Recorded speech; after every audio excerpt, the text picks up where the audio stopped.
ಪಂಜಾಬ ಸಿಂಧ ಗುಜರಾತ ಮರಾಠ ದ್ರಾವಿಡ ಉತ್ಕಲ ವಂಗ ವಿಂಧ್ಯ ಹಿಮಾಚಲ ಯಮುನಾ ಗಂಗಾ ಉಚ್ಛಲ ಜಲಧಿ ತರಂಗ ತವ ಶುಭ ನಾಮೆ ಜಾಗೆ ತವ ಶುಭಾಶಿಷ ಮಾಗೆ गाहे तव जय गाता जनगण मंगलदायक जय हे भारत भाग्य विदाता जय हे जय हे जय हे जय जय जय जय हे।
ಸ್ವರ್ಣ ಸಂಚಿಕೆ ಬಿಡುಗಡೆ ಮಾಡಿರೋಣ. ರೆಡಿ ಉಂಟಾ? ಯಾರು ಇದರಲ್ಲಿ ಯಾರು ಅಂತ ಹೇಳಿದ್ದಾರೆ? ಈಗ ಸ್ವರ್ಣ ಸಂಚಿಕೆ ಬಿಡುಗಡೆ ಮಾಡೋಣ.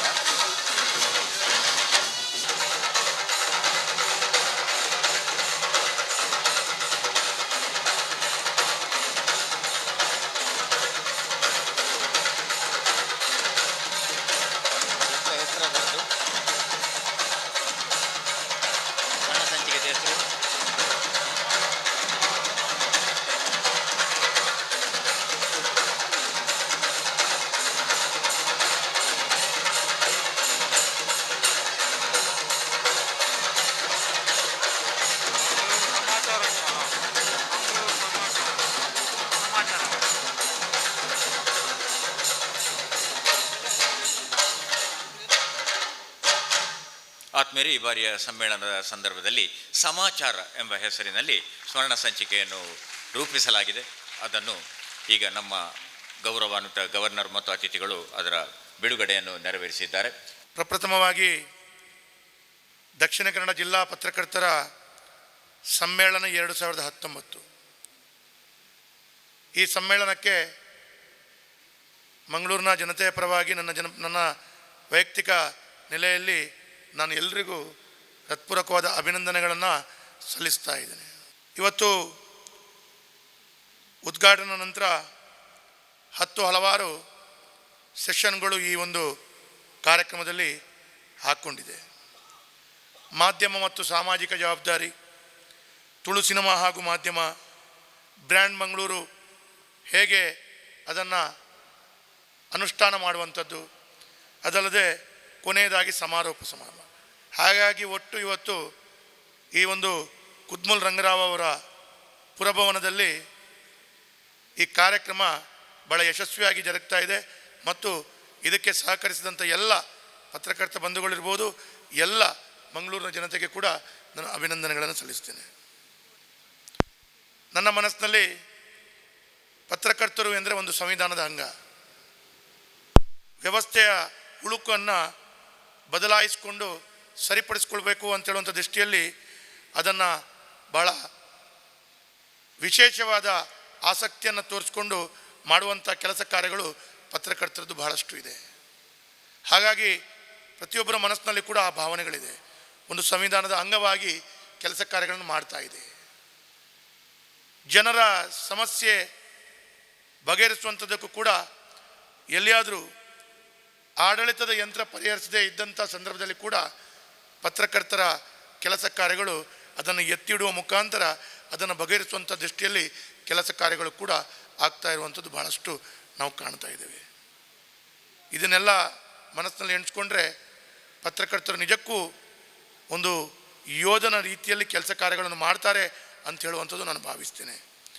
ಅದು ಪ್ರಕೃತಿ ವಿಕೋಪ ಇರ್ಬೋದು, ಇಲ್ಲ ಯಾವುದೇ ಒಂದು ಅವಘಡ ಸಂಭವಿಸಿದಾಗ ಆ ಸಂದರ್ಭದಲ್ಲಿ ಅಲ್ಲಿ ತಲುಪಿ ಅದರ ಇಡೀ ವಿಷಯಗಳನ್ನು ಆಧಾರಿತವಾಗಿ ಇಟ್ಟುಕೊಂಡು ಮಾಹಿತಿಯನ್ನು ಕೊಡುವಂಥ ಕೆಲಸ ಕಾರ್ಯಗಳು, ಒಂದು ಪೊಲೀಸ್ ಇಲಾಖೆ ಇರ್ಬೋದು, ಇಲ್ಲ ಒಂದು ಮಿಲಿಟ್ರಿ ಇರ್ಬೋದು, ಈ ರೀತಿಯಲ್ಲಿ ಕೆಲಸ ಕಾರ್ಯಗಳನ್ನು ಮಾಡ್ತಾ ಪತ್ರಕರ್ತರು ಅಲ್ಲಿ ಹತ್ತಿರ ಹೋಗಿ ಆ ಸಮಸ್ಯೆಗಳನ್ನು ಬಗೆಹರಿಸಿಕೊಳ್ಳುವ ದೃಷ್ಟಿಯಲ್ಲಿ ಅವರ ಪ್ರಾಮಾಣಿಕ ಪ್ರಯತ್ನ ಕೂಡ, ಅದನ್ನು ಕೂಡ ನಾನು ಈ ಸಂದರ್ಭದಲ್ಲಿ ನೆನಪನ್ನು ಮಾಡಬೇಕು. ಹಲವು ಬಾರಿ ಇಡೀ ದೇಶದಲ್ಲಿ, ಇಡೀ ಜಿಲ್ಲೆಯಲ್ಲಿ ಆ ರೀತಿಯ ಕೆಲಸ ಕಾರ್ಯಗಳು ಆಗ್ತಾ ಇರುವಂಥದ್ದು ನಾವು ಗಮನಿಸ್ತಾ ಇದ್ದೇವೆ. ವೇದವ್ಯಾಸ ಕಾಮತ್ ಅವರು ಪತ್ರಕರ್ತರ ಗ್ರಾಮ ವಾಸ್ತವ್ಯದ ಬಗ್ಗೆ ಹೇಳಿದರು. ಈ ಗ್ರಾಮ ವಾಸ್ತವ್ಯವನ್ನು ನಾವು ನಡೆಸಿದ್ದು ಸುಳ್ಯದ ಹತ್ತಿರದ ಒಂದು ಅನೇಕ ಸಮಸ್ಯೆಗಳನ್ನು ಪೀಡಿತ ಕುತ್ಲೂರು ಎಂಬ ಗ್ರಾಮದಲ್ಲಿ. ಆ ಸಂದರ್ಭದಲ್ಲಿ ಅವರು ನಮ್ಮ ಅಧ್ಯಕ್ಷರು ಮತ್ತು ಪದಾಧಿಕಾರಿಗಳ ಬಳಿ ಆ ಶಾಲೆಯವರು ನಮಗೊಂದು ಕಂಪ್ಯೂಟರ್ನ ಅಗತ್ಯ ಇದೆ ಅಂತ ಅವರು ಹೇಳಿದರು. ಇವತ್ತು ಆ ಕಂಪ್ಯೂಟರನ್ನು ಕೊಡಲಿಕ್ಕೆ ನಮ್ಮ ಜೊತೆಗೆ SEZ ಸ್ಪೆಷಲ್ ಎಕನಾಮಿಕ್ ಝೋನ್ ಅವರು ಮುಂದೆ ಬಂದಿದ್ದಾರೆ. ಅವರ ವರಿಷ್ಠಾಧಿಕಾರಿಗಳಾಗಿರುವಂಥ ಶ್ರೀ ರಾಮಚಂದ್ರ ಭಂಡಾರ್ಕರ್ ಅವರು ದಯವಿಟ್ಟು ಬಂದು ಈ ಕಂಪ್ಯೂಟರ್ನ ದಾಖಲೆ ಪತ್ರಗಳನ್ನು ಕುತ್ಲೂರು ಶಾಲೆಯ ಶಿಕ್ಷಕರು ಮತ್ತು ವಿದ್ಯಾರ್ಥಿಗಳು ತಾವು ಬಂದವರೆಲ್ಲ ದಯವಿಟ್ಟು ವೇದಿಕೆಗೆ ಬರಬೇಕಂತ ವಿನಂತಿ ಮಾಡಿಕೊಳ್ತಾ ಇದ್ದೇನೆ. ಅವರಿಗೆ SEZನ ಮೂಲಕ ಈ ಕಂಪ್ಯೂಟರ್, ಇದು ಗ್ರಾಮ ವಾಸ್ತವ್ಯದ ಶೀಘ್ರ ಫಲ. ಗ್ರಾಮ ವಾಸ್ತವ್ಯ ನಡೆಸಿ ಒಂದು 6 ವಾರಗಳ ಹಿಂದಷ್ಟೇ ಅದನ್ನು ನಡೆಸಲಾಯಿತು. ಆಗ ಸಲ್ಲಿಸಿದ ಬೇಡಿಕೆ ಕುತ್ಲೂರು ಶಾಲೆಯವರು, ಅದು ಸುಳ್ಯದ ಹತ್ತಿರದ ಭಾಳ ಹಿಂದುಳಿದ ಒಂದು ಪ್ರದೇಶ, ಅನೇಕ ಸಮಸ್ಯೆಗಳು, ಎಕನಾಮಿಕ್ ಝೋನ್, ಅವರ ಪರವಾಗಿ ವರಿಷ್ಠಾಧಿಕಾರಿಗಳಾಗಿರುವಂತಹ ರಾಮಚಂದ್ರ ಭಂಡಾರ್ಕರ್ ಅವರು ಕೂಡ ಹವ್ಯಾಸಿ ಪತ್ರಕರ್ತರೆ. ಆ ಸಂಸ್ಥೆಗೆ ಈಗ ಕಂಪ್ಯೂಟರ್ನ ದಾಖಲೆ ಪತ್ರಗಳನ್ನು ತಮ್ಮ ಸಮ್ಮುಖದಲ್ಲಿ ಹಸ್ತಾಂತರ ಮಾಡ್ತಾ ಇದ್ದಾರೆ. ಇದು ಪತ್ರಕರ್ತರ ಗ್ರಾಮ ವಾಸ್ತವ್ಯದ ಒಂದು ಫಲಶ್ರುತಿ ಅಂತ ಭಾಳ ಸಂತೋಷದಿಂದ. ದಕ್ಷಿಣ ಕನ್ನಡ ಜಿಲ್ಲಾ ಕಾರ್ಯನಿರತ ಪತ್ರಕರ್ತರ ಸಂಘ ಅಸ್ತಿತ್ವಕ್ಕೆ ಬಂದು ಇವತ್ತು 44 ವರ್ಷ ಆಗ್ತಾ ಇದೆ.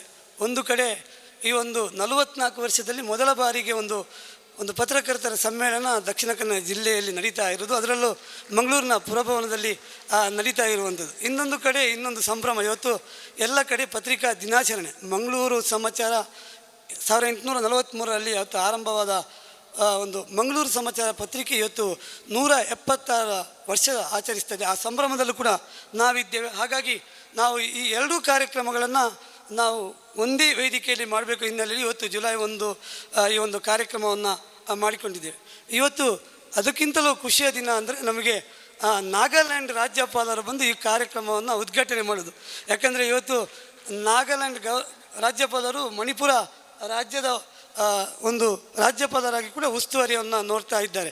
ಹಾಗೆ ಅವರು ಹಿಂದೆ ಅಸ್ಸಾಂ, ತ್ರಿಪುರ ಮುಂತಾದಗಳಲ್ಲಿ ಕೂಡ ಒಂದು ರಾಜ್ಯಪಾಲರಾಗಿ ಭಾಳಷ್ಟು ಉತ್ತಮ ಕಾರ್ಯವನ್ನು ನಿರ್ವಹಿಸ್ತಾ ಇದ್ರು. ಅವರು ನಾವು ಈಗಾಗಲೇ ಮಾತಾಡುವಾಗ ನಾನು ಕಳೆದ 1 ವರ್ಷಗಳಿಂದ ಅವರೊಟ್ಟಿಗೆ ನಿಕಟ ಸಂಬಂಧದಲ್ಲಿರುವಾಗ ಅವರು ಹೇಳ್ತಾ ಇದ್ರು. ನಾನು ಒಂದು ಅಂದ್ಕೊಂಡೆ, ಒಬ್ಬರು ರಾಜ್ಯಪಾಲರು ಈ ರೀತಿ ಇದ್ದಾರೆ ಅಂತೇಳಿ. ಒಂದು ಜನಸಾಮಾನ್ಯರ ನೋವುಗಳಿಗೆ ಸ್ಪಂದಿಸುವ ಒಬ್ಬರು ರಾಜ್ಯಪಾಲರು ಇದ್ದರೆ ಅವರು ನಮ್ಮ PB ಆಚಾರ್ಯ ಸರ್ ಅಂತ ಹೇಳ್ತಾ ಬೇಕು.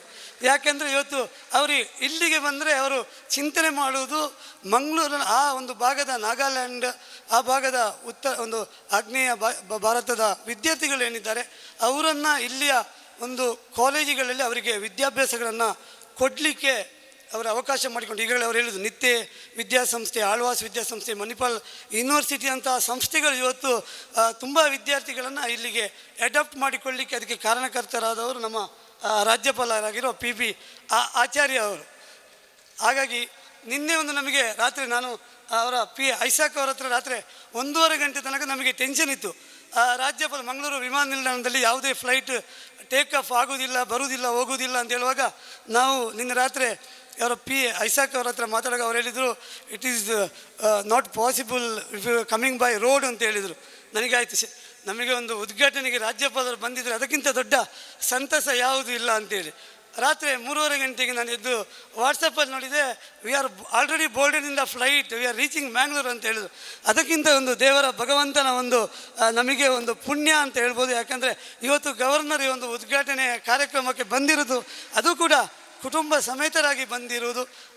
ನಮಗೆ ಅವರು ನಮ್ಮ ಜಿಲ್ಲೆಯವರು ಇಬ್ಬರು ಅವ್ರು ಹೇಳ್ತಾ ಇದ್ರು, ಗವರ್ನರ್ ಸರ್ ಹೇಳ್ತಾ ಇದ್ರು, ನನ್ನಕ್ಕಿಂತ ಜಾಸ್ತಿ ಖುಷಿ ಪಡುವವರು ಕವಿತಾ ಆಚಾರ್ಯ ಮೇಡಮ್. ಯಾಕೆಂದರೆ ಅವರ ಊರಿಗೆ ಬಂದು ಈ ಒಂದು ವೇದಿಕೆಯಲ್ಲಿ ಅವರೊಟ್ಟಿಗೆ ಇದ್ದು ಇನ್ನು ಕಾರ್ಯಕ್ರಮವನ್ನು ಉದ್ಘಾಟನೆ ಮಾಡಿರುವಂಥದ್ದು. ಹಾಗಾಗಿ ನಾನು ನಮ್ಮ ಗೌರವಾನ್ವಿತ ರಾಜ್ಯಪಾಲರಾಗಿರುವ PB ಆಚಾರ್ಯ ಸರ್ ಮತ್ತು ಕವಿತಾ ಆಚಾರ್ಯನ ನಮೋ ನಮನಗಳನ್ನು ಹೇಳ್ತಾ ಇದ್ದೇನೆ. ಹಾಗೆ ನಮ್ಮ ಈ ಒಂದು ಪತ್ರಕರ್ತರ ಸಂಘ 44 ವರ್ಷಗಳ ಒಂದು ನಿರಂತರ ಒಂದು ಶ್ರಮದಿಂದಾಗಿ ನಮ್ಮ ಹಿಂದಿನ ಪತ್ರಕರ್ತರು, ನಮ್ಮ ಹಿರಿಯ ಪತ್ರಕರ್ತರು ಇದನ್ನು ಭಾಳಷ್ಟು ಈ ಒಂದು ಸಂಸ್ಥೆಯನ್ನು ಕಟ್ಟಿಕೊಂಡು ಬಂದಿದ್ದಾರೆ. ನರಸಿಂಹರಾವ್ರವರಾಗಿರ್ಬೋದು, ಉಪಾಧ್ಯಾಯರಾಗಿರ್ಬೋದು, ಹಾಗೆ ಪ್ರಜ್ಞಾನ ಗೋಪಾಲಕೃಷ್ಣರಾವ್ ಆಗಿರ್ಬೋದು, ಹಾಗೆ ಇತ್ತೀಚಿನ ದಿನಗಳಲ್ಲಿ ನಮ್ಮ ಹಿರಿಯ ಪತ್ರಕರ್ತರಾಗಿರುವ ಮನೋಹರ್ ಪ್ರಸಾದ್ ಅವರು, ರಘುರಾಮ್ ಅವರು, ಚಿದಂಬರ ಬೈಕಂಪಾಡಿ ಅವರು, ರವೀಂದ್ರ ಶೆಟ್ಟಿ ಅವರು, ಆನಂದ್ ಶೆಟ್ಟಿ ಅವರು, ಹಾಗೆ ಅನ್ನು ಮಂಗಳೂರು ಅವರು, PB ಹರೀಶ್ ರೈ ಅವರು, ಹಾಗೆ ಜಗನ್ನಾಥ್ ಶೆಟ್ಟಿ ಬಾಳ, ಹೀಗೆ ನಮ್ಮ ಅಧ್ಯಕ್ಷರುಗಳು ಈ ಒಂದು ಸಂಘಕ್ಕೆ ಒಳ್ಳೆಯ ಹೆಸರನ್ನು ಕೊಟ್ಟು ಇವತ್ತು ಕೂಡ ನಡೆಸಿಕೊಂಡು ಬಂದಿತಾ ಇದ್ದೇವೆ. ಮೊದಲನೇದಾಗಿ ನಮ್ಮ ಮಂಗಳೂರಿನ ದಕ್ಷಿಣ ಕನ್ನಡ ಜಿಲ್ಲಾ ಕಾರ್ಯನಿರತ ಪತ್ರಕರ್ತರ ಸಂಘದ ಅಧ್ಯಕ್ಷರು ಮತ್ತು ಸರ್ವ ಸದಸ್ಯರಿಗೆ ಸಹ ಅಭಿನಂದನೆಗಳನ್ನು ಸಲ್ಲಿಸಲಿಕ್ಕೆ ಇಚ್ಛಿಸ್ತಾ ಇದ್ದೇನೆ. ಒಳ್ಳೆ ರೀತಿಯಲ್ಲಿ ಬಹುಶಃ ಎಲ್ಲ ಮೆಡಿಕಲ್ ಫೀಲ್ಡಲ್ಲಿರ್ಬೋದು, ಇಂಜಿನಿಯರಿಂಗಲ್ಲಿರ್ಬೋದು, ಈವನ್ ಲೆಜಿಸ್ಲೇಟಿವ್ ಫೀಲ್ಡಲ್ಲಿ ಸಹ ಒಂದು ಈ ರೀತಿಯ ಶಿಬಿರ ಸಮ್ಮೇಳನ ಆಗುವುದೆಲ್ಲ ಇದ್ದೇ ಇರ್ತದೆ. ಅದೇ ಒಂದು ದೃಷ್ಟಿಯನ್ನಿಟ್ಟುಕೊಂಡು ಪತ್ರಕರ್ತರ ಸಮ್ಮೇಳನವನ್ನು ಮಾಡಿರೋದು ಬಹಳ ಸಂತೋಷದ ವಿಷಯ ಮತ್ತು ಅಗತ್ಯವಾದ ವಿಷಯ. ಈ ಕಾಲಘಟ್ಟದಲ್ಲಿ ಬಹಳ ಅಗತ್ಯವಾದ ಒಂದು ವಿಷಯ ಅಂತ ಹೇಳಿದರೆ ಖಂಡಿತ ತಪ್ಪಾಗಲಿಕ್ಕಿಲ್ಲ. ಯಾರನ್ನು ನಾವು ಫೋರ್ತ್ ಎಸ್ಟೇಟ್ ಅಂತ ಹೇಳ್ತೇವೆ, ಬಹುಶಃ ಜುಡಿಷಿಯರಿ, ಲೆಜಿಸ್ಲೇಟಿವ್ ಮತ್ತು ಎಕ್ಸಿಕ್ಯೂಟಿವ್ ಆದ ನಂತರ ನಮ್ಮ ಇಡೀ ಡೆಮೋಕ್ರಸಿ ರನ್ ಬೇಕಾಗಬೇಕಾದ್ರೆ, ಪ್ರಜಾಪ್ರಭುತ್ವ ಓಡಬೇಕಾದ್ರೆ ಪತ್ರಕರ್ತರ ಮೇಲಿರುವಂಥ ಜವಾಬ್ದಾರಿ ಬಹಳ ದೊಡ್ಡದು, ಬಹಳ ಅತಿ ಮುಖ್ಯ ಸಹ. ನಮ್ಮ ಡೆಮೋಕ್ರಸಿಯಲ್ಲಿ, ಪ್ರಜಾಪ್ರಭುತ್ವದಲ್ಲಿ ಒಂದು ಇಂಟರ್ಲಿಂಕ್ ಆಗಿ ವಾಚ್ ಡಾಗ್ ಸಿಸ್ಟಮ್ ಇರ್ತದೆ. ಇವ್ರು ತಪ್ಪು ಮಾಡಿದರೆ ಲೆಜಿಸ್ಲೇಟಿವ್ ನೋಡ್ತಾರೆ, ಲೆಜಿಸ್ಲೇಟಿವ್ ತಪ್ಪು ಮಾಡಿದರೆ ಜುಡಿಷಿಯರಿ ನೋಡ್ತದೆ, ಮತ್ತೊಂದು ಕಡೆ ಎಕ್ಸಿಕ್ಯೂಟಿವ್ ಪುನಃ ಅದನ್ನು ನೋಡುವಂಥ ಒಂದು ರಿಲೇಟೆಡ್ ಒಂದು ಸಿಸ್ಟಮ್ ನಮ್ಮಲ್ಲಿ ಡೆಮೋಕ್ರಸಿಯಲ್ಲಿ ಉಂಟು. ಆದರೆ ಇದಕ್ಕಿಂತ ಹೆಚ್ಚಿನದಾದ ದೊಡ್ಡ ಜವಾಬ್ದಾರಿ ಇರೋದು ಪತ್ರಕರ್ತರ ಮೇಲೆ. ಒಂದು ರೀತಿಯಲ್ಲಿ ರಾಜಕೀಯದವರು ಇರ್ಬೋದು, ಎಕ್ಸಿಕ್ಯೂಟಿವ್ ಇರ್ಬೋದು, ಜುಡಿಷಿಯಲ್ ಇರ್ಬೋದು, ಆಗುವಂಥ ತಪ್ಪುಗಳನ್ನು ತೋರಿಸುವಂಥದ್ದು ಒಂದು ಕಡೆ ಆದರೆ,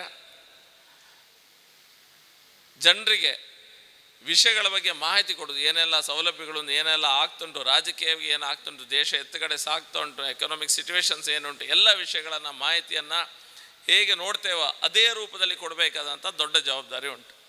ಅತ್ಯಂತ ಸಂತೋಷವಾಗ್ತದೆ ಇವತ್ತಿನ ಕಾರ್ಯಕ್ರಮ ಭಾಗವಹಿಸಲಿಕ್ಕೆ. ಬಹುಶಃ ಇವತ್ತು ಆಯುಷ್ಮಾನ್ಗೆ ಸಂಬಂಧಪಟ್ಟಾಗೆ ಆ ಒಂದು ಕಾರ್ಯಕ್ರಮ ಇದ್ದ ಕಾರಣ ಬರುವಾಗ ಸ್ವಲ್ಪ ತಡವಾಯಿತು. ಅದಕ್ಕಾಗಿ ಗವರ್ನರೊಡನೆ ಎಲ್ಲ ಹಿರಿಯರೊಡನೆ ನನ್ನ ಕ್ಷಮೆ ನಾನು ಕೇಳಲಿಕ್ಕೆ ನಾನು ಇವತ್ತು ಬಯಸ್ತೇನೆ.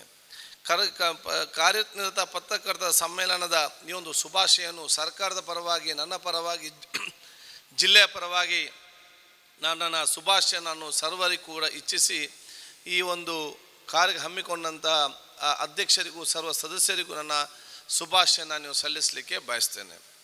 ಬಹುಶಃ ಇವತ್ತು ದಕ್ಷಿಣ ಕನ್ನಡ ಜಿಲ್ಲಾ ಪತ್ರಕರ್ತರ ಸಂಘದ ಅಧ್ಯಕ್ಷ ಶ್ರೀನಿವಾಸ್ ಮತ್ತು ಹೊಸ ಟೀಮ್ ಬಂದಾಗ ಇಂದಿನ ನಮ್ಮೆಲ್ಲ ಅಧ್ಯಕ್ಷರಿಗೂ ಸದಸ್ಯರುಗಳು ಯಾರೆಲ್ಲ ಉತ್ತಮವಾದ ಕೆಲಸವನ್ನು ಇವತ್ತು ಮಾಡಿಕೊಂಡು ಬಂದಿದ್ದಾರೆ, ಆ ಎಲ್ಲ ಉತ್ತಮವಾದ ಕೆಲಸವನ್ನು ತಮ್ಮ ಕೆಲಸವನ್ನು ಮೈಗೂಡಿಸಿಕೊಂಡು ಮುಂದುವರಿಸಿಕೊಂಡು ಅದರ ಜೊತೆಯಲ್ಲಿ ಇನ್ನಷ್ಟು ಒಂದು ಉತ್ತಮವಾದ ಹಲವಾರು ಕಾರ್ಯ ಹಮ್ಮಿಕೊಂಡಿರುವುದು ಅತ್ಯಂತ ಸಂತೋಷದ ವಿಚಾರ.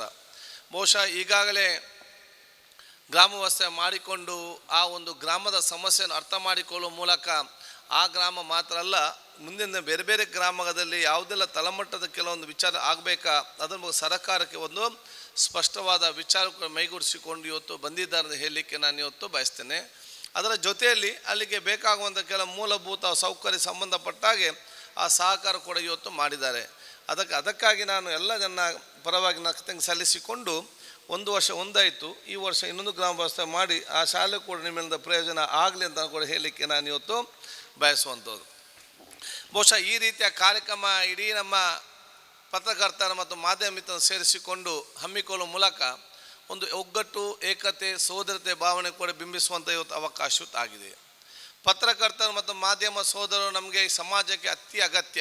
ಯಾಕೆಂತ ಹೇಳಿದರೆ ನಾನು ಯಾವಾಗಲೂ ಕೂಡ ಹೇಳ್ತಾ ಇರ್ತೇನೆ, ಸಮಾಜಕ್ಕೆ ಇವತ್ತು ಎಲ್ಲ ನಮ್ಮನ್ನು ಮನುಷ್ಯರನ್ನು ಪರಿಚಯ ಮಾಡೋದು, ವಸ್ತುಗಳನ್ನು ಪರಿಚಯ ಮಾಡೋದು, ವಿಚಾರಗಳನ್ನು ಪರಿಚಯ ಮಾಡೋದು, ಆಗುವಂಥ ವಿಚಾರಗಳನ್ನು ಬಹುಶಃ ಜನರಿಗೆ ಜನಜಾಗೃತಿ ಮೂಡಿಸುವಂಥದ್ದು, ಒಳ್ಳೆಯದು ಯಾವುದು ಕೆಟ್ಟದ್ದು ಯಾವುದು ಅಂತ ಬಹುಶಃ ಜನಜಾಗೃತಿ ಮುಟ್ಟಿಸುವಂಥ ಯಾವುದಾದ್ರೂ ಕೆಲಸವನ್ನು ರಂಗ ಮಾಡದಿದ್ದರೆ ಅದು ಪತ್ರಿಕಾ ರಂಗ ಅಂತ ನಾನು ಹೇಳಲಿಕ್ಕೆ ನಾನು ಇವತ್ತು ಬಯಸ್ತೇನೆ. ಅದಕ್ಕೆ ನಿಮಗೆಲ್ಲ ವಿಶೇಷವಾದ ಜವಾಬ್ದಾರಿ ಇದೆ ಅಂತ ಹೇಳಲಿಕ್ಕೆ ನಾನು ಬಯಸುವಂಥದ್ದು. ಪತ್ರಿಕೋದ್ಯಮದಲ್ಲಿ ನನ್ನ ಗುರುಗಳು ಹಾಗೂ ಈ ನಾಡಿನ ಪತ್ರಕರ್ತರು ಹೆಮ್ಮೆಯಿಂದ ಹೇಳ್ಕೊಳ್ಬೋದಾದಂಥ ಒಂದು ವ್ಯಕ್ತಿತ್ವ ಉಳ್ಳಂಥ ಈಶ್ವರ್ ದೈತೋಟ ಸರ್ ಅವರೇ. ಹಾಗೆ ಕರ್ನಾಟಕ ವಿಧಾನಸಭೆಯಲ್ಲಿ ಸದಾ ಸಕ್ರಿಯವಾಗಿರುವಂಥ, ಯಾವಾಗಲೂ ಕೂಡ ಒಬ್ಬ ಯುವಕನು ಕೂಡ ನಾಚಿಕೆ ಪಡುವ ರೀತಿಯಲ್ಲಿ ಹೆಚ್ಚು ಕ್ರಿಯಾಶೀಲವಾಗಿ ಕೆಲಸವನ್ನು ಮಾಡುವಂಥ, ಬೇರೆಲ್ಲ ಶಾಸಕರಿಗೆ ಮಾದರಿಯಾಗಿ ನಿಲ್ಲುವಂಥ UT ಖಾದರ್ ಅವರೇ. ಅವರನ್ನು ಮತ್ತೆ ನಾನು ನೆನಪು ಮಾಡಲಿಕ್ಕೆ 2 ಕಾರಣ ಇದೆ. ಒಂದು, ನಮ್ಮ ಪತ್ರಕರ್ತರ ಆರೋಗ್ಯ ವಿಚಾರಕ್ಕೆ ಸಂಬಂಧಪಟ್ಟಾಗೆ ಉಚಿತವಾಗಿ ನಾವು ಆ ಸೌಲಭ್ಯವನ್ನು ಕೊಡಬೇಕು ಅಂತೇಳಿ ಸರ್ಕಾರದ ಮೇಲೆ ನಿರಂತರವಾಗಿ ನಾವು ಮನವಿಯನ್ನು ಸಲ್ಲಿಸ್ತಾ ಬಂದಿದ್ವಿ. ಆದರೆ ಅದನ್ನು ಕೇಳಿಸ್ಕೊಂಡ್ರೂ ಕೂಡ ಕೇಳಿಸ್ಕೊಳ್ಳೋದ ರೀತಿಯಲ್ಲಿ ಸರ್ಕಾರ ಬಿಹೇವ್ ಮಾಡ್ತಾ ಬಂದಿತ್ತು. ಆದರೆ ಅದಕ್ಕೊಂದು ರೂಪ ಕೊಟ್ಟಿದ್ದು UT ಖಾದರ್ ಅವರು ಆರೋಗ್ಯ ಸಚಿವರಾಗಿದ್ದಂಥ ಅವಧಿಯಲ್ಲಿ. ನಾನು ಭಾಳ ಪ್ರೀತಿಯಿಂದ ಅವರಿಗೆ ಒತ್ತಾಯಪೂರ್ವಕವಾಗಿ ಕೇಳ್ಕೊಂಡೆ. ಅವರ ಒಬ್ಬರು ಆಪ್ತ ಸಹಾಯಕರು ಅಶ್ರಫ್ ಅವರಿದ್ದರು. ಅವರು ಕೂಡಲೇ ಇವರ ನಿರ್ದೇಶನ ಮೇರೆಗೆ ಇಮ್ಮಿಡಿಯೇಟ್ ಒಂದು ಸಭೆ ಕೂಡ ಅರೇಂಜ್ ಮಾಡಿದರು. ಆ ಸಭೆಯಲ್ಲಿ ನಮ್ಮ ಅಹವಾಲನ್ನು ಸಲ್ಲಿಸಲಿಕ್ಕೆ ವೇದಿಕೆಯನ್ನು ಕಲ್ಪಿಸಿಕೊಟ್ರು. ಅಂಥ ಹೊತ್ತಿನಲ್ಲಿ ವಾರ್ತಾ ಇಲಾಖೆಯವರು ನಮಗೆ ಆರೋಗ್ಯ ಭಾಗ್ಯದ ವಿಚಾರಕ್ಕೆ ಮತ್ತೆ ಅಡ್ಡಿಯಾಗಿ ನಿಂತಿದ್ದರು. ಆದರೆ ಅವತ್ತು ಭಾಳ ದಿಟ್ಟವಾಗಿ ಹೇಳಿದ್ದವರು, ಇಲ್ಲ, ಪತ್ರಕರ್ತರಿಗೆ ಉಚಿತ ಆರೋಗ್ಯ ಸೌಲಭ್ಯವನ್ನು ನಾವು ಕೊಡಲೇಬೇಕು, ಇದು ನಾನು ಕಂಕಣಬದ್ಧವಾಗಿ ನಾನು ಅವರಿಗೆ ಮಾತು ಕೊಟ್ಟಿದ್ದೇನೆ, ನೀವು ಅದು ನೆರವೇರಿಸಿಕೊಡಲೇಬೇಕು, ಯಾವ ರೀತಿಯಲ್ಲಿ ಮಾಡ್ತಿರೋ ಗೊತ್ತಿಲ್ಲ ಅಂತೇಳಿ. ಕೊನೆಗೆ 30% ಹಣವನ್ನು ಪತ್ರಕರ್ತರು ಕೊಡಲಿ ಅಂತೇಳಿ ವಾರ್ತಾ ಇಲಾಖೆಯವರು ಅದನ್ನು ಪಟ್ಟನ್ನು ಹಿಡಿದ್ರು. ಆ ಹೊತ್ತಿನಲ್ಲಿ ಅವರು ಹೇಳಿದರು, ಇಡೀ ಸ್ಕೀಮು ಪತ್ರಕರ್ತರು ಯಾವುದೇ ಆಸ್ಪತ್ರೆಯಲ್ಲಿ ಅವರು ದಾಖಲಾಗಿ ಸೌಲಭ್ಯ ಚಿಕಿತ್ಸೆ ಪಡೆಯೋದಾದರೆ ಅದು ಉಚಿತವಾಗಿ ಸಿಗಬೇಕು ಅಂತೇಳಿ ಅನ್ನೋ ಕಾರಣಕ್ಕಾಗಿ ಆ 30% ಕೂಡ ಸರ್ಕಾರದಿಂದನೇ ಅದನ್ನು ನಾವು ಪೂರ್ಣ ಪ್ರಮಾಣದ ಹಣವನ್ನು ನಾವು ಕೊಡಲಿಕ್ಕೆ ಸಿದ್ಧರಿದ್ದೇವೆ, ನೀವು ಯೋಜನೆಯನ್ನು ಸಿದ್ಧ ಮಾಡಿ ಅಂತೇಳಿ. ಆ ಯೋಜನೆ ಸಿದ್ಧ ಆಯಿತು. ಅದಕ್ಕೆ ಒಂದು ಮೂರ್ತ ರೂಪ ಸಿಕ್ಕಿದ್ದು, ಅದಕ್ಕೆ ಒಂದು ಅನುಷ್ಠಾನಕ್ಕೆ ಒಂದು ವೇಗ ಸಿಕ್ಕಿದ್ದು ಅವರು ಸಚಿವರಾಗಿದ್ದಂಥ ಅವಧಿಯಲ್ಲಿ. ಆ ಕಾರಣಕ್ಕಾಗಿ ಈ ಸಭೆಯಲ್ಲಿ ಅವರಿಗೆ ಒಂದು ಚಪ್ಪಾಳೆ ಮೂಲಕ ನಾನು ಒಂದು ಅಭಿನಂದನೆಗಳನ್ನು ಸಲ್ಲಿಸಲಿಕ್ಕೆ ಬಯಸ್ತೇನೆ. ಇಸ್ರೇಲ್ ಈಗ ಭಾರತದ ಸ್ನೇಹಿತ ರಾಷ್ಟ್ರ. ಅದಕ್ಕೆ ಅಧ್ಯಕ್ಷರಾಗಿ ಶ್ರೀಮತಿ ಇಂದಿರಾ ಗಾಂಧಿಯವರು ಭಾರತದಲ್ಲಿದ್ದಾಗ, ಸಿರಿಮಾವ್ ಬಂಡಾರನಾಯಕರು ಶ್ರೀಲಂಕಾದಲ್ಲಿದ್ದಾಗ ಶ್ರೀಮತಿ ಗೋಲ್ಡಾ ಮೇರ್ ಇದ್ದರು. ಇಸ್ರೇಲ್ ಮತ್ತು ಅಮೇರಿಕಕ್ಕೆ ಬಹಳ ಹತ್ತಿರದ ಸಂಬಂಧ. ಯಾಕೆ ಅಂತಂದರೆ ಇಸ್ರೇಲನ್ನು ಅರಬ್ ರಾಷ್ಟ್ರಗಳ ಮಧ್ಯದಲ್ಲಿ ಮತ್ತೆ ಪುನಃಸ್ಥಾಪಿಸೋದಕ್ಕೆ ಅಮೇರಿಕ ದೊಡ್ಡ ಕೊಡುಗೆ ನೀಡಿದೆ. ಗೋಲ್ಡಾ ಮೇರ್ ಅವರು ಹೋಗಿದ್ದಾಗ ಆಗ ಒಂದು ಪತ್ರಿಕೆಯಲ್ಲಿ ಅವರು ಹೋಗಿ ಬರುವಾಗ ಏನಾಯಿತು ಅನ್ನೋದ್ರ ಬಗ್ಗೆ ಒಂದು ಸೂಕ್ಷ್ಮ ಓದಿದ ಜ್ಞಾಪಕ ನನಗಾಗತ್ತೆ. 10 ದಿವಸಗಳ ಕಾಲ ಅಮೇರಿಕದಲ್ಲಿ ಅವರ ವಾಸ್ತವ್ಯಾಗಿ ಹೊರಡೋ ದಿವಸ ಏರ್ಪೋರ್ಟ್ನಲ್ಲಿ ಅಮೇರಿಕದ ಅಧ್ಯಕ್ಷರಿಗೆ ಗಾರ್ಡ್ ಆಫ್ ಆನರ್ ಕೊಡ್ತಾರೆ. ಎಲ್ಲ ಆದಮೇಲೆ ಅವರು ಗೋಲ್ಡಾ ಮೇರ್ ಅವರು ಕೇಳ್ತಾರೆ, madam, do you want any assistance from America ಅಂತ. ಗೋಲ್ಡಾ ಮೇರ್ ಹೇಳ್ತಾರಂತೆ, no, I am very comfortable, US is always with us. ಆಗ ಅಮೇರಿಕನ್ ಪ್ರೆಸಿಡೆಂಟ್ ಹೇಳ್ತಾರಂತೆ, madam, I insist you take some help from us ಅಂತ. ಆಗ ಅವರು ಉತ್ತರ ಕೊಡ್ತಾರಂತೆ, since the president of America insist, I'd like to ask for a favour. I want 2 of your generals ಅಂತ. American president name them, they R with you in the same flight ಅಂತ. Golda Meir ಹೇಳ್ತಾನೆ, give me General Electric and General Motors ಅಂತ. ಅದು ಅಮೇರಿಕದ life line. ಇವತ್ತು ಮಾಧ್ಯಮದ ಒಡೆತನವನ್ನು ಹೊಂದುವಂಥ ಸಂಸ್ಥೆಗಳಿಗೆ ಕಾಂಗ್ಲಮರೇಟ್ ಅಂತಾರೆ. ಕಾಂಗ್ಲಮರೇಟ್ ಅಂತಂದರೆ ಮಾಧ್ಯಮ ಅವರ ವ್ಯವಹಾರದಲ್ಲಿ 1% ಕೂಡ ಲಾಭ ನಷ್ಟಕ್ಕೆ ಬರೋದಿಲ್ಲ. ಅವರು ತಮ್ಮ ಇತರ ಕಾರ್ಯಗಳನ್ನು, ಪ್ರಭಾವಗಳನ್ನು ವಿಸ್ತರಿಸೋದಕ್ಕೆ ಮಾಧ್ಯಮವನ್ನು ಒಂದು ಅಂಗವಾಗಿ ಅದನ್ನು ಹತೋಟಿಸೋದಕ್ಕೆ ಶುರು ಮಾಡ್ತಾರೆ. ಆ ಪರಿಸ್ಥಿತಿ ಭಾರತದಲ್ಲಿ ಬರ್ತಾ ಇದೆ. 1953ರಲ್ಲಿ ಭಾರತದ ಪ್ರೆಸ್ ಕಮಿಷನ್ ಅಧ್ಯಕ್ಷರು ವರದಿ ಕೊಡ್ತಾರೆ. ಆ ಸಂದರ್ಭದಲ್ಲಿ ಅಂದಿನ ಪ್ರಧಾನಿಯವರು ಜವಾಹರ್ಲಾಲ್ ನೆಹರು ಅವರು ವರದಿಯನ್ನು ಸಂಪುಟದ ಮುಂದಿಟ್ಟಾಗ ವಾಟ್ ಈಸ್ ದ ರೆಕಮೆಂಡೇಶನ್ ಅಂತ ಕೇಳ್ತಾರಂತೆ. ಆಗ ಹೇಳ್ತಾರೆ, there should not be any foreign own newspapers in India, that's a number 1 recommendation ಅಂತ. ಆವಾಗ ಏನಾದರೂ ವಿದೇಶಿ ಒಡೆತನದ ಪತ್ರಿಕೆಯಲ್ಲಿ ಇದೆ ಅಂತಂದಾಗ, no sir, all the foreign own newspapers from this country left before India attained independence ಅಂತ. ಆಗ ಜವಾಹರ್ಲಾಲ್ ನೆಹರು ಅವರು ಹೇಳ್ತಾರಂತೆ, I beg the pardon of my cabinet, I want to make a presentation here. ನನಗೊಂದು ವಿಷಯ ಹೇಳಬೇಕು ಅಂತಿದೆ. I want the cabinet to decide that we should permit 1 foreign own newspaper to print, publish and circulate from Indian soil ಅಂತ. ಅದರ ಹೆಸರು Reader's Digest. ಹಾಗೆ Reader's Digest ಒಂದೇ ಒಂದು ಪತ್ರಿಕೆ ಭಾರತದಲ್ಲಿ ಈ ದೇಶದ ಯುವ ಜನರಿಗೆ ಮಾರ್ಗದರ್ಶನ ಮಾಡೋದಕ್ಕೆ ಬೇಕು, ಸಮಾಜಕ್ಕೆ ಒಳ್ಳೆಯ ಕೊಡುಗೆ ಕೊಡಬೇಕು ಅನ್ನೋದು ಪ್ರಾರಂಭ ಆಗ್ತಾರೆ. 1992ರಲ್ಲಿ ಹೊಸ ಸರ್ಕಾರ ಬಂದ ಮೇಲೆ, ಆಗ ಡಾಕ್ಟರ್ ಮನಮೋಹನ್ ಸಿಂಗ್ ಅವರು ನಮ್ಮ ಫೈನಾನ್ಸ್ ಮಿನಿಸ್ಟರ್ ಆಗಿದ್ದರು, ಪಿ ವಿ ನರಸಿಂಹರಾವ್ ಅವರು ಇದ್ದರು. ಆವಾಗ ಚೆಕ್ ಮಾಡಿದಾಗ ಯಾವುದೇ ಫಾರಿನ್ ನ್ಯೂಸ್ ಪೇಪರ್ಸ್ ಇಲ್ಲಿ ಇರಲಿಲ್ಲ, ಡೈಜೆಸ್ಟ್ ಬಿಟ್ಟರೆ. ಆದರೆ ಗ್ಲೋಬಲೈಸೇಷನ್ ಆ್ಯಂಡ್ ಲಿಬರಲೈಸೇಷನ್ ಅದರ ಹಸ್ತ ಆಗ ಪ್ರಾರಂಭ ಆಗಿರುತ್ತೆ. 96ರಲ್ಲಿ ಸುಪ್ರೀಂ ಕೋರ್ಟಿಗೆ ನಮ್ಮ ದೇಶದಲ್ಲೇ ಒಂದು ಪ್ರಶ್ನೆ, ಒಂದು ರಿಟ್ ಪಿಟಿಷನ್ ಹಾಕಲಾಗುತ್ತೆ. ಆಗ ಸುಪ್ರೀಂ ಕೋರ್ಟ್ ಹೇಳುತ್ತೆ, why is government controlling establishment of press in India from countries abroad, institutions abroad, you should throw open the air waves free ಅಂತ. ಆದ್ದರಿಂದ ಭಾರತದಲ್ಲಿ ಈ ಲಿಬರಲೈಸೇಷನ್ ಪ್ರಾರಂಭ ಆಗೋದಕ್ಕೆ ನಮ್ಮ ಎಲ್ಲ ರಾಜಕೀಯ ಪಕ್ಷಗಳ ಕೊಡುಗೆಯೂ ಇದೆ. ಈ ಕಾರ್ಯಕ್ರಮಕ್ಕೆ ಪತ್ರಕರ್ತರ ಮೇಲಿನ ಅಭಿಮಾನದಿಂದ ಬಂದು ಇಷ್ಟು ಹೊತ್ತು ಕೂಡ ಅವರು ನಮ್ಮ ಜೊತೆಗಿದ್ದಾರೆ. ಅವರೀಗ ನಮ್ಮ 3 ಸಂಘಗಳಿಂದ ಮತ್ತು ನಮ್ಮ ಅತಿಥಿಗಳಿಂದ ನಿಮ್ಮೆಲ್ಲರ ಪರವಾಗಿ ನೀಡುವ ಪುಟ್ಟ ಆದರೆ ಆತ್ಮೀಯ ಸನ್ಮಾನವನ್ನು ಸ್ವೀಕಾರ ಮಾಡಬೇಕು ಅಂತ ಆಚಾರ್ಯ ದಂಪತಿಯನ್ನು ಬಹಳ ಗೌರವದಿಂದ ಈ ಸಂದರ್ಭದಲ್ಲಿ ವಿನಂತಿ ಮಾಡ್ತಾ ಇದ್ದೇನೆ. ನಮ್ಮ ಶ್ರೀನಿವಾಸ್ ಹಾಗೆ ಶಿವಾನಂದ ತಗಡೂರು ಅವರ ನೇತೃತ್ವದಲ್ಲಿ ಸಂಘದ ರಾಜ್ಯಾಧ್ಯಕ್ಷರವರು, ಜಿಲ್ಲಾಧ್ಯಕ್ಷರು ಮತ್ತು ಕ್ಲಬ್ ಟ್ರಸ್ಟ್, ನಮ್ಮ 3 ಸಂಸ್ಥೆಗಳ ಅಧ್ಯಕ್ಷರು, ಪದಾಧಿಕಾರಿಗಳು ಮತ್ತು ಅತಿಥಿಗಳು ಈ ಸನ್ಮಾನವನ್ನು ಈಗ ನೆರವೇರಿಸಬೇಕು ಅಂತ ಕೇಳಿಕೊಳ್ತಾ ಇದ್ದೇನೆ.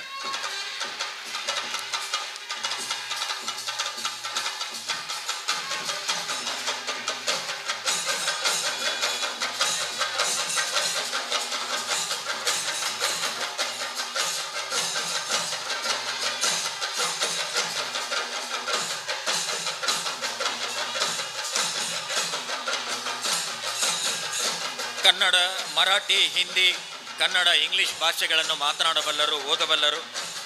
ಹಾಗೆ ತಮಿಳು, ಮಲಯಾಳಂ, ತೆಲುಗು, ಗುಜರಾತಿ, ಅಸ್ಸಾಮಿ, ಬೆಂಗಾಲಿ, ಆದಿ, ನಾಗಮೀಸ್, ಮಣಿಪುರಿ ಭಾಷೆಯನ್ನು ಕೂಡ ಅವರು ತಿಳಿಯಬಲ್ಲವರು.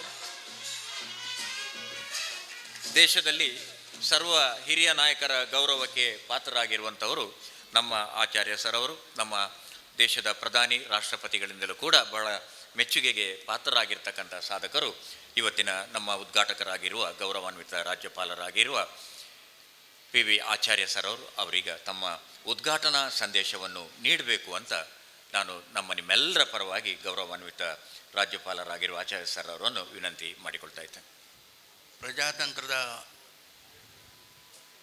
ಪ್ರಮುಖ ಸ್ತಂಭವಾಗಿರುವಂಥ ಪತ್ರಕರ್ತರ ಸಮ್ಮೇಳನ ಕಾರ್ಯಕ್ರಮದ ಈ ಕಾರ್ಯಕ್ರಮದಲ್ಲಿ ನನಗೆ ಆಮಂತ್ರಣ ಕೊಟ್ಟ ಎಲ್ಲ ಪದಾಧಿಕಾರಿ ಮತ್ತು ಎಲ್ಲ ಜನರಿಗೆ ನಾನು ಅಭಿನಂದನೆಯನ್ನು ಸಲ್ಲಿಸುತ್ತೇನೆ. ವೇದಿಕೆಯಲ್ಲಿ ಇರುವಂಥ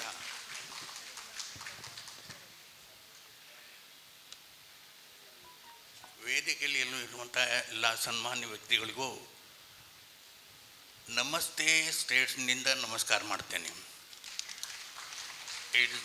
After a long time, it is very difficult for me to express my thoughts in Kannada, so I will switch over to either Hindi or English. So it is a great pleasure for me to be with you. It is our district. My wife is from Bangalore, I am from Udupi. Both the districts were earlier, when I was born, it was one district, South Kannada, Dakshin Kannada. Friends, those who have not been outside South Kannada, they don't know the greatness of our district. Basically, inspired by nationalism, every section of our society in these two districts are working for the nation to make nation strong. When I was invited to come and inaugurate it, it was a great pleasure for me. I said, yes, it is an opportunity to share my thoughts and express my gratitude to our people here. Udupi is a great pilgrimage center. There are 8 mutts, but I am a product of the Christian High School Udupi. As earlier said, Basil Mission was the forefront in the economic activities and educational activities also.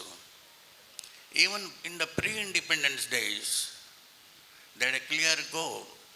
The education and education only can make a society, a nation march forward. Our whole district, both the districts, are well known for religious fervor. Lot of wonderful activities are there. And I'm so surprised, the happy surprise, that even the journalists have taken outreaching. They went to a Naxalite area and gave inspiration and motivated a small school and made it a vibrant school today by giving them computers and giving them small plants to wear it. The need of the hour is to address the present problems of our state.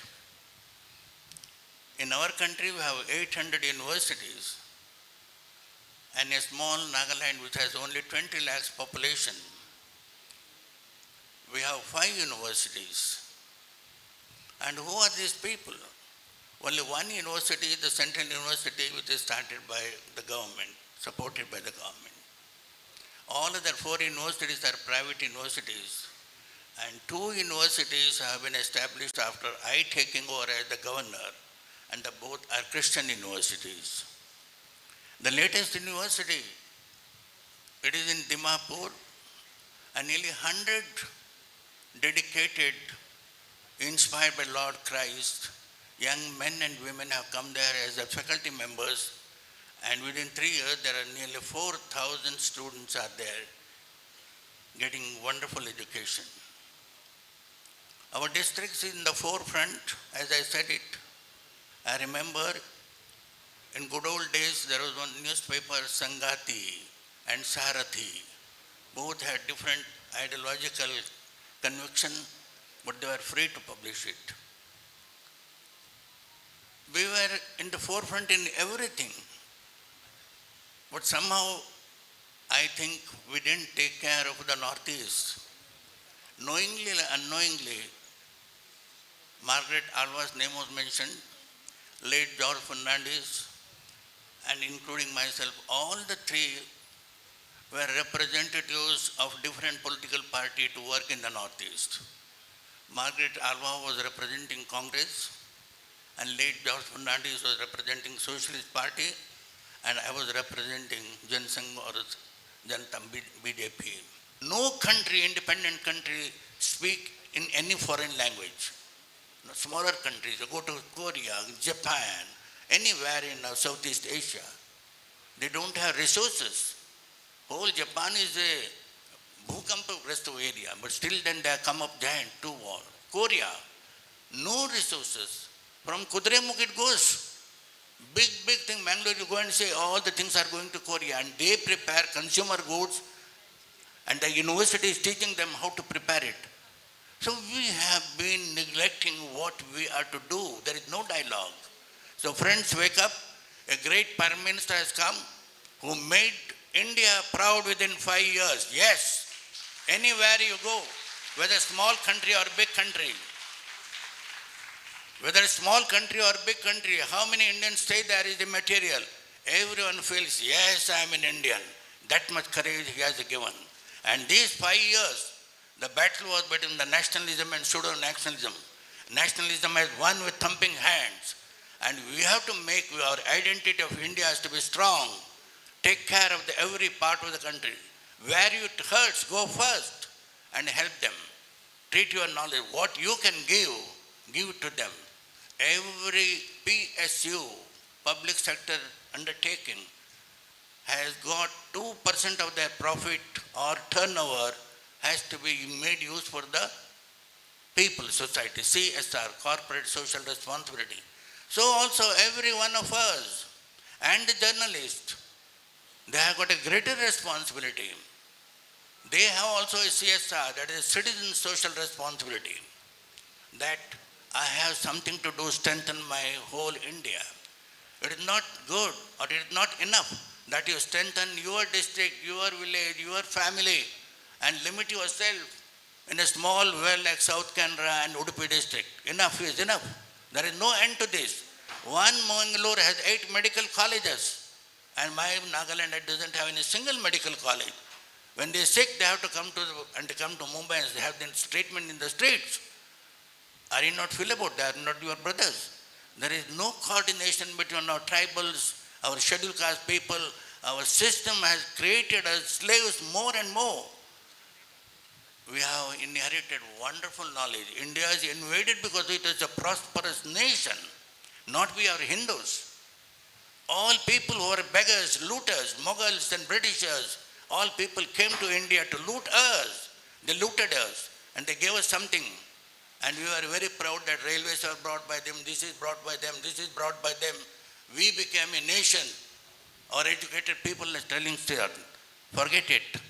We were a great nation and we are going to be a great nation, peaceful, prosperous nation within 5 years.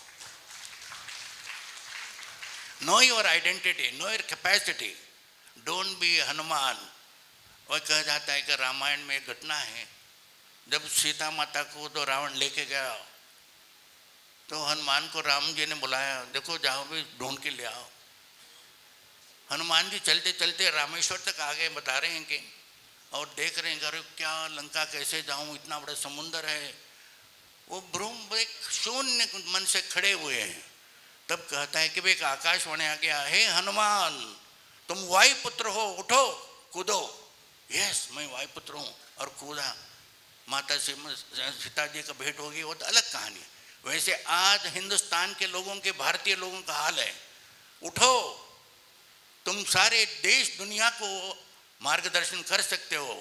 कभी हमारे राष्ट्र ने, भारत ने किसी के ऊपर आक्रमण नहीं किया। इतने समृद्ध हम बने थे हमारे ताकत से, हमारे किसान, हमारे कारीगर इतना ऊंचाई तक पहुंचे थे। हमने अपने आप को कंडेम किया। Because of the knowledge of the Britishers, they told us you are nothing, you are nothing. तुम कालू हो, तुम ऐसे हो, तुम वैसे हो। Even the ICS officers in the British days have to write you are most obedient servant. And today also our officers are the same mentality. All the rich, if you are a rich person, if you are an achiever, you have to be a giver. That is the essence of religion. Religion makes a man better man, and the achiever should be giver. Where are the achievers giving to our back? Bill Gates, he has given everything, the top richest man in the world. And we call America a materialistic world, and India is a spiritual country. What spiritual country? All bogus we are talking. Wake up. Every year, 100 names, the richest person in the world is published in a magazine. Every year, go through it, you are all educated people. Out of the 100 names, minimum 10 names are from India. And since last year, Baba Ramdev is also one of the richest men in the world. His name comes. And you find out these 10 persons. Out of the 10, 8 are from Mumbai, my Mumbai. I have adopted it. कर्मभूमि मेरा। ये 8 लोगों का जीवन देखिए। 300 room का घर बनाया हुआ है। लोगों के लिए क्या कर रहे हो? They are not giving back. Her thing लूटो, कमाओ, because the education system or knowledge is to become rich. आप पैसे बनाओ, अच्छे सुंदर लड़की से शादी करो, रखो, माँ बाप को भी छोड़ दो, कोई बात नहीं, 20,000 दे दो, जाओ गाँव में रहो।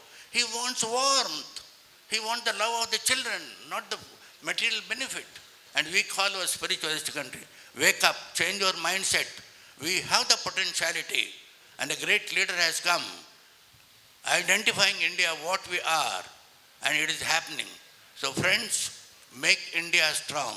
How it can be made? The strength of the chain lies in the weakest link. And Northeast, my 8 states, Namaste states. Namaste in 8 states are becoming very weak economically. From natural resources, we are the richest. One hydro from one river can suffice whole of the country. There are 3 things: education, electricity, employment. 3 E's are required. And the second E, which Nanaji Deshmukh told Atalji, is really true. Our mine, Arunachal and Nagaland, by producing clean electricity, hydro power, and supply to the whole country, and by the money that you receive, they can become the richest state in the whole of the country. Simply produce electricity, just like Saudi Arabia, give the oil to the Americans and make it rich country. So friends, God has blessed us with everything. Water shortage, we are having it.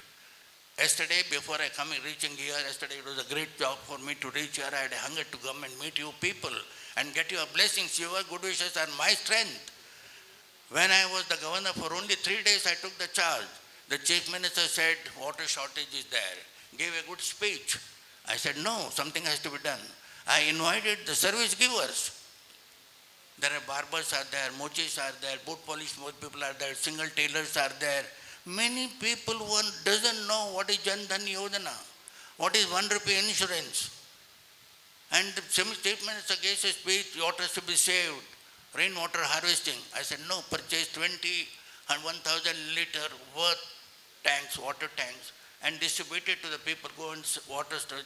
Rain, God has given rains. How to store?